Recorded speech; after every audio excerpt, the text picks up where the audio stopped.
Hello and welcome to WION Live Broadcast from London. I'm Ollie Barrett and these are the headlines.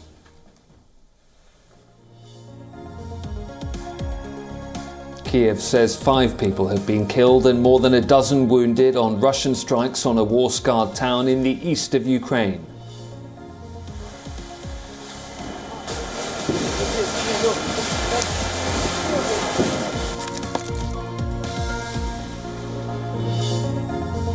The Pentagon says Russia is boosting air and sea military operations in Ukraine, flying more than 300 missions in the last 24 hours in a bid to break Ukrainian resistance.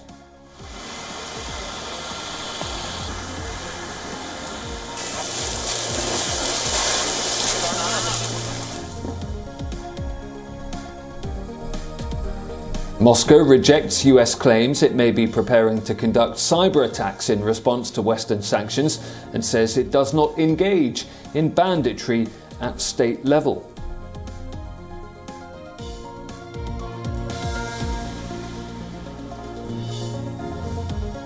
More than 3.5 million people have fled abroad from the war in Ukraine, according to the latest United Nations data.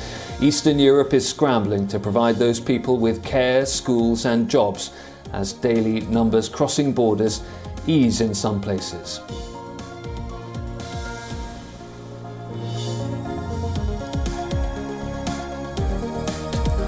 Oil prices extend their rally on supply worries as European leaders debate banning imports from Russia.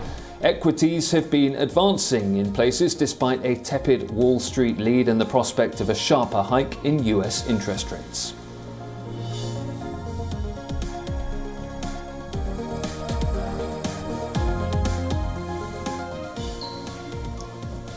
And we'll start here in the UK, where the COVID-19 partygate investigation in London has moved up a gear, with the London Metropolitan Police saying they've started interviewing key witnesses as part of their investigation into gatherings in and around Downing Street during coronavirus lockdown restrictions. It's been 2 months since police began looking into the matter after the report submitted by senior civil servant Sue Gray. Sources suggest a verdict on Boris Johnson is unlikely before the local elections scheduled in May. Our correspondent Naomi Choi-Smith joins me now from London. Naomi, what are police telling us exactly about where they've got to in their investigations so far? Well, Ollie, this is a significant scaling up of the Met investigation. As you say, they're now interviewing key witnesses, and they have sent out more than 100 questionnaires to people potentially involved in government in those possible lockdown breaching parties at government buildings, including Downing Street. Now, what they haven't done so far, they've said, they haven't issued any fixed penalty notices yet, which are essentially fines.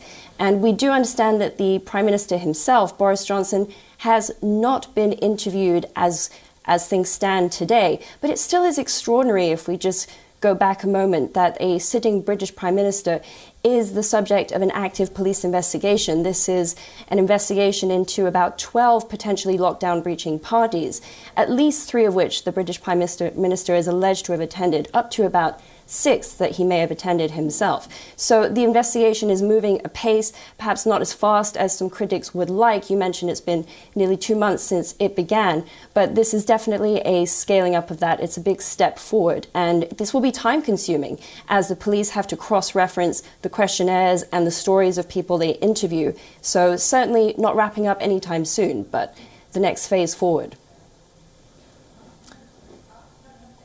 OK, but what are the government saying about the investigation, which is obviously hanging over Downing Street while Boris Johnson tries to focus on Ukraine? That's right. The government has been very keen to draw a line under this investigation. In fact, the Small Business Minister, Paul Scully, today is saying, we're ready to move on from this. If there are fixed penalty notices to be issued, he wants those to be sent out so that the public and the government can move on and tackle with what he says is this ongoing chaos and situation in Ukraine. Now, on top of that, we do have other ministers, for example, 2 conservative MPs did withdraw their letters of no confidence in the Prime Minister in the past month. So the party is closing ranks somewhat around Boris Johnson, whereas a couple of months ago, or even a month ago, you were seeing potentially his leadership being in question. Now there's kind of a rallying point around the war in Ukraine, and indeed, even amongst the public, you're seeing his public opinion rocketing somewhat from 22% up to about 30% since the Ukraine war started and since he's had to lead the country in these efforts. Well, on that note, Naomi, Boris Johnson, we're told, wants to visit Kiev. Is that at all realistic? Yes, you do have the Tory party chairman Oliver Dowden today saying that he believes the Prime Minister is, quote, desperate to visit Kyiv and to see what's really going on the ground there. Now, that has come under some criticism, especially for security concerns, and it's unclear how the logistics of that could possibly play out, especially as the Prime Minister is holding very regular calls already with the Ukrainian leader Volodymyr Zelensky. It's questionable in terms of what more this could achieve, especially after the leaders of the Czech Republic, Poland and Slovenia took a risky trip by train into Ukraine recently, and they were meeting with the leaders there. So the logistics remain to be seen, and there's plenty of security concerns and other questions surrounding that kind of trip at this stage. OK, Naomi, thank you. That's Naomi Choi-Smith reporting from London. And we'll stay in London, actually, and Defence Secretary Ben Wallace has had a video of him released by Russian hackers. He was seen discussing Ukraine's nuclear ambitions in the video. It's a video of a conversation that's been released on YouTube, and it's billed Teaser Trailer Part 1. The Defence Minister is seen in a car talking to what turns out to be an imposter posing as the Prime Minister of Ukraine. The video has been published under the account of WION with his partner Lexus, who identifies himself as a Russian prankster. Hello. Hello. How are you there? I'm fine. I'm in Poland. Oh, okay. Yes, I know. We would like to continue the nuclear program in order to protect ourselves from Russia. It's a difficult question, but we think to start it. Okay. But do you think, I think more than being neutral, Russia would really hate that. For sure. We know this, of course, but it's one of the questions that we are interested. But if you could help us in this regard, it would be really, really important. Okay, well, look, I, Mr. Prime Minister, on all those bigger questions, I think those are questions that I need to speak to my Prime Minister. The principle is we will support Ukraine as our friend in the choices you make. Well, the Defence Secretary has hit back via Twitter with a picture of 2 Russian intelligence officers who attempted to poison the former KGB spy Sergei Skripal in the UK. He wrote, "Things must be going badly for the Kremlin, so badly for the Kremlin that they're now resorting to pranks and video fakes." He said, "Not the actions of a confident government." Well, British Home Secretary Priti Patel also confirmed she'd received a similar call earlier last week. The prankster pair, WION and Lexus, are suspected of links to Russia's security services. They deny that. The real names of the professional prank callers are Alexei Stolyarov and Vladimir Kuznetsov. They've previously managed to get through to Elton John, the Duke of Sussex, and Turkish President Recep Tayyip Erdogan, among others.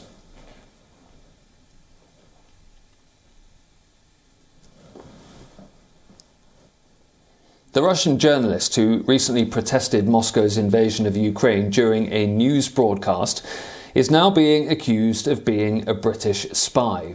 The accusation comes from Russia's state-funded Channel 1 network. Marina Ovsenovika went onto the set of an evening newscast holding a poster reading "No War." The sign she held up behind the newsreader also said, "Stop the war, don't believe propaganda, they are lying to you."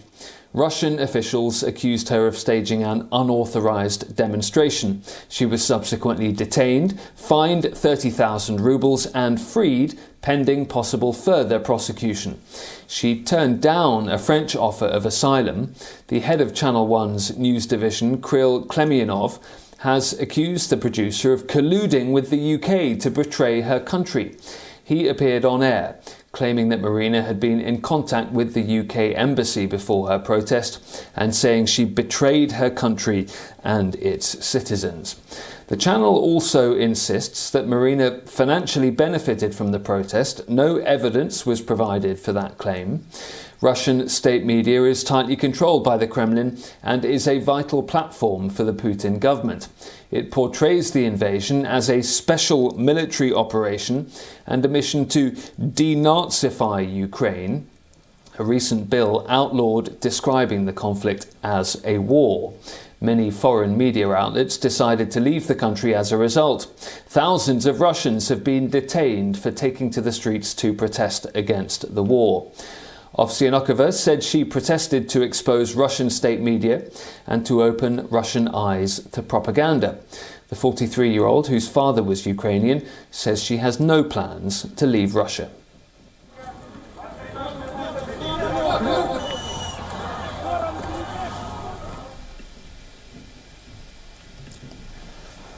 US President Joe Biden's issued an urgent warning of a growing Russian threat to American business. According to an intelligence report, Moscow is ramping up efforts to launch attacks on American cyberspace. Our correspondent Susan Tarani sat down with Ivana Strandner, who is a cybersecurity expert in the United States. U.S. President Joe Biden on Monday offered a stark warning that evolving intelligence shows Russia is exploring options for possible cyber attacks against U.S. targets. The point is that he has a capability. He hasn't used it yet, but it's part of his playbook. And I've warned about the potential for Russian conduct to malicious cyber activity in response to the cost we'd impose with our allies and partners on the world. But look, today my administration is issuing new warnings that based on evolving intelligence, Russia may be planning a cyber attack against us. This in response to the Western sanctions imposed on Moscow over the war in Ukraine.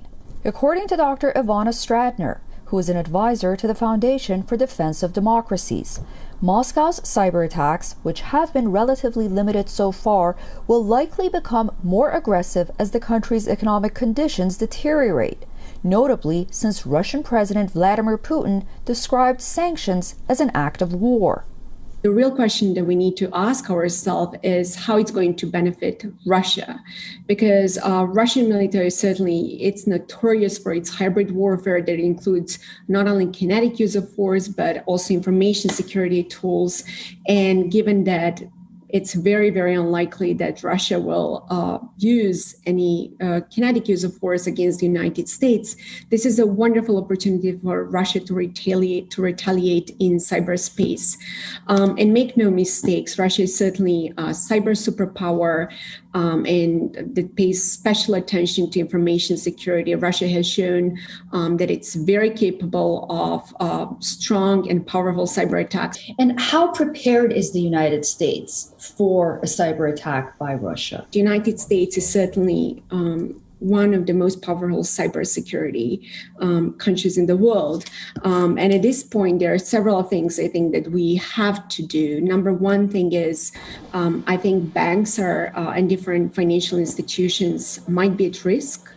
I don't know how this is going to impact also individuals, but the Homeland Security should definitely provide very clear guidance to Americans about basic cyber hygiene, not to panic them further, but to give them very clear guidelines about updating softwares, use strong passwords, to think several times before you click on any links, to use VPN systems. So that's one thing that we have to do.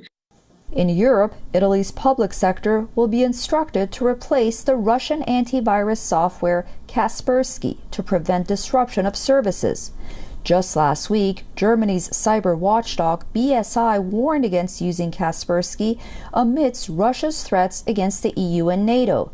The fear is that the Russian government could pressure the Moscow-based company to perform cyber attacks, a scenario Kaspersky denies. Even during the invasion in 2014, there was this famous cyber attack, for example, in France on TV Monde 5.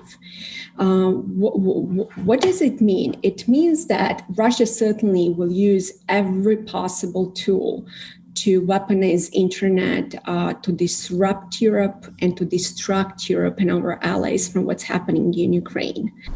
Meanwhile, there is also concern that hacktivists who have joined both sides of the cyber conflict could trigger escalation, either by accident or as state actors operating as vigilantes. The collective group Anonymous has claimed responsibility, for example, for cyber attacks inside Russia. So far, these attacks have been disruptions and embarrassments, for example, playing the Ukrainian national anthem on Russian TV, so on and so forth. However, experts believe that if they get out of hand, they could cause widespread damage. I have no doubts that also Vladimir Putin already probably thinks that the majority of those hacktivists are operating on behalf of different Western nations. And in the case of cyber retaliation, he can use that as a pretext for escalating further in cyberspace. Although it would not, I think, benefit Putin to escalate in cyberspace unless it's covertly. A Russian court has banned Facebook and Instagram after labeling them extremist organizations. The Russian authorities accuse US tech giant Meta, the parent company of Facebook, Instagram and WhatsApp, of tolerating Russophobia since Russian President Vladimir Putin sent troops into Ukraine. Facebook owner Meta was labelled an extremist organisation by a Moscow court Monday that upheld a lawsuit filed by Russian state prosecutors on banning the activities of Meta on Russian territory. But it said the decision would not apply to its WhatsApp messenger service, instead focusing on Instagram and Facebook, which are already banned. The court said the decision didn't apply to WhatsApp, quote, due to its lack of functionality for the public dissemination of information. But it may be falling out of favour with Russians. Analysis of mobile internet traffic on Monday showed that Telegram has overtaken WhatsApp to become the country's most popular messaging tool in recent weeks. Meta did not immediately respond to a request for comment, but the company's lawyer had said in court earlier on Monday that the firm was not carrying out extremist activities and stood against Russophobia. That's according to Interfax news agency. Russia banned Facebook for restricting access to Russian media while Instagram was blocked after Meta said it would allow social media users in Ukraine to post messages urging violence against Vladimir Putin and troops Moscow sent into Ukraine last month. Meta has since narrowed its guidance to prohibit calls for the death of a head of state and said its guidance should never be interpreted as condoning violence against Russians in general. The implications of labelling Meta an extremist organisation remain unclear. Meanwhile, former England football captain David Beckham has handed his Instagram account to a Ukrainian doctor to highlight the work of medical professionals amid the ongoing Russian invasion in the country. Hi everyone, so I'm handing over my social media to Irina, the head of the Regional Perinatal Centre in Kharkiv, Ukraine. There, she is working with pregnant mothers to help them give birth safely. Former England soccer captain David Beckham handed over his Instagram account and 71 million followers on Sunday to a doctor in the eastern Ukrainian city of Kharkiv. In peacetime, I'm the head of Kharkiv's Regional Perinatal Centre and a child anesthesiologist. Today, I am going to show you how we work in wartime, and I'll tell you who we've become during these war days. Kharkiv has been hit by a barrage of Russian strikes that have destroyed many buildings since Moscow launched what it calls a special operation in Ukraine last month. Irina, whose last name wasn't given, posted videos of a basement where she said pregnant women and mothers were evacuated on the first day of Russia's invasion. She also shared images of newborn babies dependent on oxygen generators, which were donated by UNICEF. Russian President Vladimir Putin says the operation is aimed at disarming Ukraine and rooting out dangerous nationalists. Western nations call it an aggressive war of choice and have imposed punishing sanctions. Now, as the world opens up after COVID-19 lockdowns, people are looking for new ways to emerge from that isolation. Rome's urban vegetable gardens are one area that's witnessing renewed interest. The pandemic isolated all of us from our loved ones. Habits and hobbies which took up most of our day were tossed aside. We discovered new habits, new hobbies, and a new routine. Meanwhile, in Rome, citizens are now showing an interest towards greener public areas. After 2 years of isolation, Romans want to be a part of a new initiative, urban vegetable gardens. In the first lockdown, when all outdoor activity was banned, it was these gardens which welcomed citizens and allowed isolated Romans to interact while following social distancing guidelines. During the pandemic, something very interesting happened because everything was closed, including public parks. But since the urban vegetable gardens are something meant to be cultivated, because it's city farming, in reality they stayed open. Lots of people discovered these places because they were the only ones where one could walk in, and it was allowed to go because they were open and visible. An increasing number of Romans has turned to vegetable gardens in the last 2 years. More requests to join are now pouring in. But there are rules to be followed. In order to be transformed into an urban vegetable garden, an area must be a property of the city of Rome and be placed near a source of water. The municipality needs to give consent for the same. But it seems that Romans have been enjoying the manual labor for years. In 2014, thanks to a friend, I received an email about this initiative, and together with a friend we arrived here and we started this journey together to do some manual labor and share with other people a journey together and share ideas. At the beginning, it was only practical advice on the cultivation of the vegetable garden. Plots inside a vegetable garden provide enough for neighbouring families, but more significantly, they have now become a meeting point for the elderly and for those suffering from pandemic loneliness to reconnect in an open green space. Bureau Report, WION, World is One. And we will end with Pakistan's famous truck art, which has found a new canvas: shoes. Customers are reaching out from Western countries to secure the services of the artist. Ali features the typical Pakistani truck designs on plain white shoes. As I say, we'll leave you with that report. Thanks very much for watching. I'll be back same time tomorrow. Stay tuned to WION. Haider Ali sits cross-legged on the floor of his workshop. His canvas is a sparkling white shoe. Once done, they look something like this. Funky, loud, yet traditional. Why traditional? Because this is not normal shoe art. Haider Ali is a truck artist. His preferred canvas is this one, the big, bulky trucks of Pakistan. I come from a family which has long been involved with truck art. We used to live in the garden market area, right in the center of a truck yard. So I have had an affinity with trucks since I was a child. Truck art is a Pakistani speciality. It dates back to the 1940s, but where did it come from? Well, that depends on who you ask. One version calls it an identification tool. Haulers use colourful art to help the largely illiterate public, and the second version calls it a marketing tool. The brighter the colours, the more people you attract. It's been part of human nature since the beginning of mankind to want to look good and to make things around him look good. Ali is putting the same logic into shoes, but where did the idea come from? A client came to me from the US asking for a painting on some shoes. I told him an exorbitant fee to discourage him, but he agreed, so I decided, let's do it then. Each pair takes around 4 days to paint. The designs vary: animals, religious symbols, politicians, anything the customer wants. Ali knows how lucrative the market is, so he doesn't hold back on the pricing. Some clients shell out $400 for a pair, like this one. I painted this last week. It was commissioned by a Karachi client. I have painted it with the acrylic and enamel colors. The shoes may bring in the money, but this is where Ali is at home. The truck yards of Pakistan, surrounded by kaleidoscopes on wheels.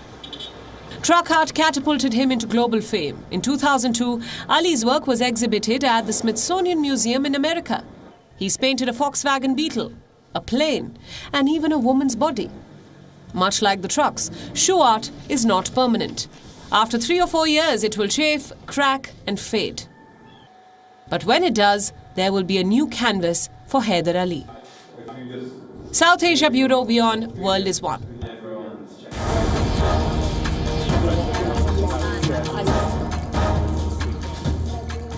This is right, Arab.